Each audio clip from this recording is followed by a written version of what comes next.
ಪೊನ್ನಂಪೇಟೆ ತಾಲೂಕು ವ್ಯಾಪ್ತಿಯಲ್ಲಿ ಜಾನುವಾರುಗಳ ಮೇಲೆ ದಾಳಿ ನಡೆಸಿ ಅವುಗಳ ಸಾವಿಗೆ ಕಾರಣವಾಗ್ತಾ ಇರುವ ಹುಲಿ ಸೆರೆಗೆ ಅರಣ್ಯ ಇಲಾಖೆ ಕಾರ್ಯಾಚರಣೆ ಆರಂಭಿಸಿದೆ.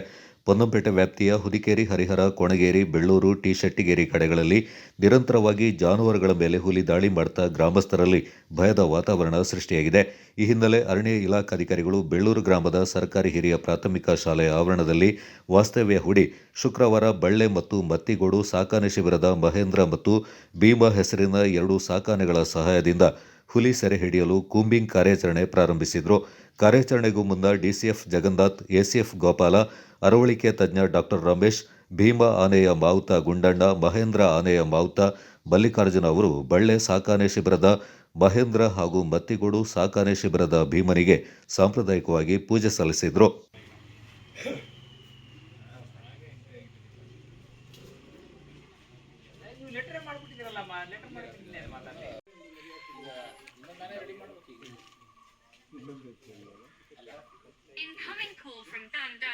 ಮೊನ್ನೆ ಹೋಗಿದ್ದೆಲ್ಲ ಗಣೇಶನ ತಗೊಂಡು ಒಳ್ಳೆ ಬೆಲ್ಟ್ ಇವಾಗಲೇ ಒಂದು ಇದ್ರಲ್ಲಿ ನೋಡಿದ್ರೆ ಗೊತ್ತಾಗುತ್ತೆ.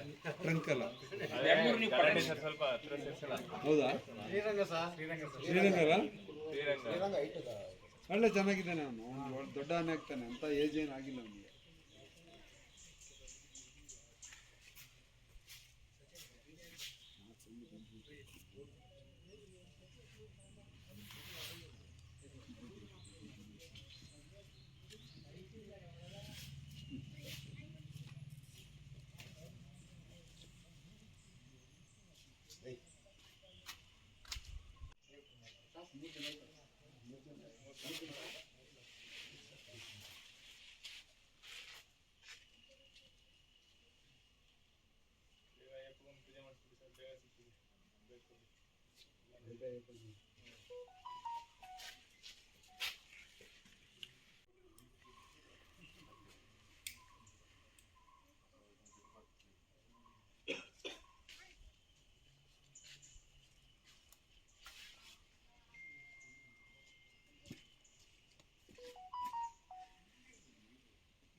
ಡಿಸಿಎಫ್ ಜಗನ್ನಾಥ್ ಅವರು ಮಾತನಾಡಿ, ಹಲವಾರು ದಿನಗಳಿಂದ ಜಾನುವಾರುಗಳ ಬಲಿ ಪಡಿತಾ ಇರುವ ಹುಲಿಯನ್ನ ಸೆರೆ ಹಿಡಿಯಲು ಕಾರ್ಯಾಚರಣೆಗೆ 2 ಆನೆಗಳ ಸಹಿತ ನುರಿತ ಅರಣ್ಯ ಇಲಾಖೆ ಸಿಬ್ಬಂದಿಗಳ ತಂಡವನ್ನು ಬಳಸಲಾಗ್ತಾ ಇದೆ.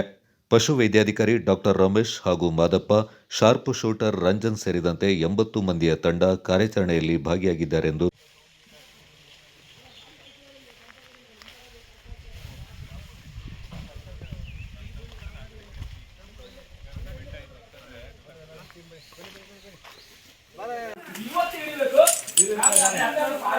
ಈ ಬೆಳ್ಳೂರು ಸರ್ಕಾರಿ ಶಾಲೆಯ ಆವರಣದಲ್ಲಿ ನಾವು ಒಂದು ಹುಲಿಯ ಕಾರ್ಯಾಚರಣೆ ಏನು ಸಾರ್ವಜನಿಕರಿಗೆ ಕೆಲವು ದಿನಗಳಿಂದ ಮತ್ತು ಕೆಲವು ತಿಂಗಳಿಂದ ಪದೇ ಪದೇ ಕಾಣಿಸಿಕೊಂಡು ಸುತ್ತಮುತ್ತಿನ ದೇವರ ಕಾಡನ್ನು ತನ್ನ ಕೆಲವು ಸಮಯದಲ್ಲಿ ಆವಾಸ್ಥಾನ ಮಾಡಿಕೊಂಡು ಇಲ್ಲಿ ಜಾನುವಾರುಗಳು ಮುಖ್ಯವಾಗಿ ಜನರಿಗೆ ಭಯಭೀತರನ್ನಾಗಿ ಮಾಡಿತ್ತು ಮತ್ತು ಜಾನುವಾರುಗಳನ್ನು ಹತ್ಯೆಯನ್ನು ನಿರಂತರವಾಗಿ ತನ್ನ ಊಟಕ್ಕಾಗಿ ಮಾಡ್ತಕ್ಕಂಥ ಈ ಒಂದು ಹುಲಿಯನ್ನು ನಾವು ಗುರುತಿಸ್ಕೊಂಡ್ವಿ ಕೆಲವು ದಿನಗಳಿಂದ.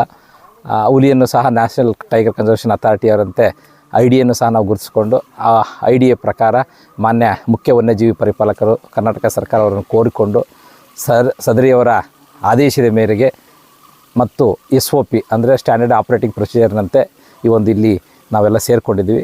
ಇದರಲ್ಲಿ ಮುಖ್ಯವಾಗಿ ಒಂದು 2 ಆನೆಗಳನ್ನು ಉಪಯೋಗಿಸ್ತಾ ಇದ್ವಿ. ಅಂದರೆ ಈ ಹುಲಿಯ ಕಾರ್ಯಾಚರಣೆಗೆ ವಿಶೇಷವಾದ ಆನೆಗಳ ಗುಣಗಳು ಇರಬೇಕಾಗ್ತದೆ, ಅದಕ್ಕೆ ತಂಡವನ್ನು ಹಾಗೆ ಇರಬೇಕಾಗ್ತದೆ. ಆ ನಿಟ್ಟಿನಲ್ಲಿ ಬಳ್ಳೆಯಿಂದ ಮಹೇಂದ್ರ ಮತ್ತು ನಮ್ಮ ಮತ್ತಿಗೋಡು ಕ್ಯಾಂಪ್ನಿಂದ ಭೀಮಾ ಆನೆಯನ್ನು ನಾವು ಗುರುತಿಸ್ಕೊಂಡಿದ್ವಿ. ಅದೇ ರೀತಿ ಮಾವುತರು, ವಿಶೇಷವಾಗಿ ಕಾವಡಿಗರು ಎಲ್ಲರೂ ವಿಶೇಷ ತಂಡವನ್ನು ಇಲ್ಲಿದೆ. ಇದಲ್ಲದೆ ನಮ್ಮ ಇಲಾಖೆಯ ಸುಮಾರು ಈ ನಿಟ್ಟಿನಲ್ಲಿ ಈ ಭಾಗದ ಪ್ರತಿಯೊಂದು ಸ್ಥಳವೂ ಗುರುತಿರತಕ್ಕಂಥ ಸಿಬ್ಬಂದಿ, ಅರಣ್ಯಾಧಿಕಾರಿಗಳು, ಸಹಾಯಕ ಸಂರಕ್ಷಣಾಧಿಕಾರಿಗಳು ಡಾಕ್ಟರ್ ರಮೇಶ್ ಅವರು, ಮಾದಪ್ಪ ಅವರು ಎಲ್ಲರೂ ನಾವು ರಂಜನ್ ವಿಶೇಷವಾಗಿ ಶಾರ್ಪ್ ಶೂಟರ್ ರಂಜನ್ ಸಹ ಈ ಸಮಯದಲ್ಲಿ ಸೇರಿಕೊಂಡಿದ್ವಿ. ಸುಮಾರು ಒಂದು 80 ಜನದ ತಂಡಗಳಿದ್ದಾವೆ. ಹಲವಾರು ವಾಹನಗಳನ್ನು ಉಪಯೋಗಿಸ್ಕೊಳ್ತಾ ಇದ್ದೀವಿ. ಇದನ್ನು ಇವತ್ತಿಂದ ಸ್ಟಾರ್ಟ್ ಮಾಡಿ ಇದು ಒಂದು ತಾರ್ಕಿಕ ಅಂತ್ಯಕ್ಕೆ ಬರೋವರೆಗೂ ನಾವು ಇದನ್ನು ನಿರಂತರವಾಗಿ ನಡೆಸ್ಕೊಂಡು ಹೋಗ್ತೀವಿ. ಅಂದರೆ ಯಾವುದೇ ಕಾರಣಕ್ಕೂ ಇಲ್ಲಿ ಯಾವುದೇ ಮುಂದಿನ ದಿನಗಳಿಂದ ಅಚಾತುರ್ಯ ಅಥವಾ ಅವಘಡಗಳು ಆಗಬಾರ್ದು ಅನ್ನೋ ಒಂದು ಧೋರಣೆಯೊಂದಿಗೆ ಈಗ ನಾವು ಕ್ರಮ ವಹಿಸ್ತಾ ಇದ್ದೀವಿ. ಈ ನಿಟ್ಟಿನಲ್ಲಿ ಸಾರ್ವಜನಿಕರ ಒಂದು ಸಹಕಾರವನ್ನು ಕೋರ್ತೀನಿ. ಯಾಕೆಂದರೆ ಇದುವರೆಗೂ ಸಾರ್ವಜನಿಕರ ಸಹಕಾರ ತಾಳ್ಮೆಯೊಂದಿಗೆ ನಾವು ಕೆಲಸ ಮಾಡಬೇಕಾಗ್ತದೆ.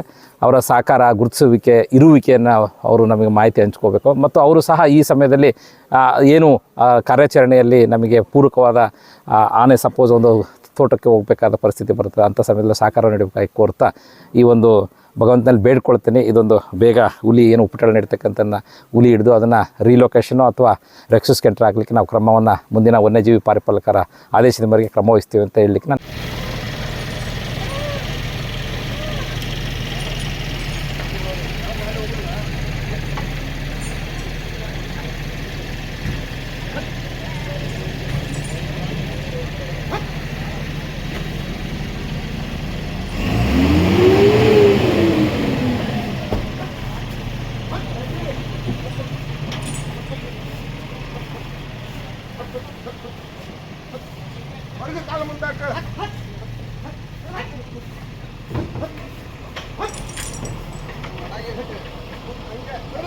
ಇದೆ ಬರ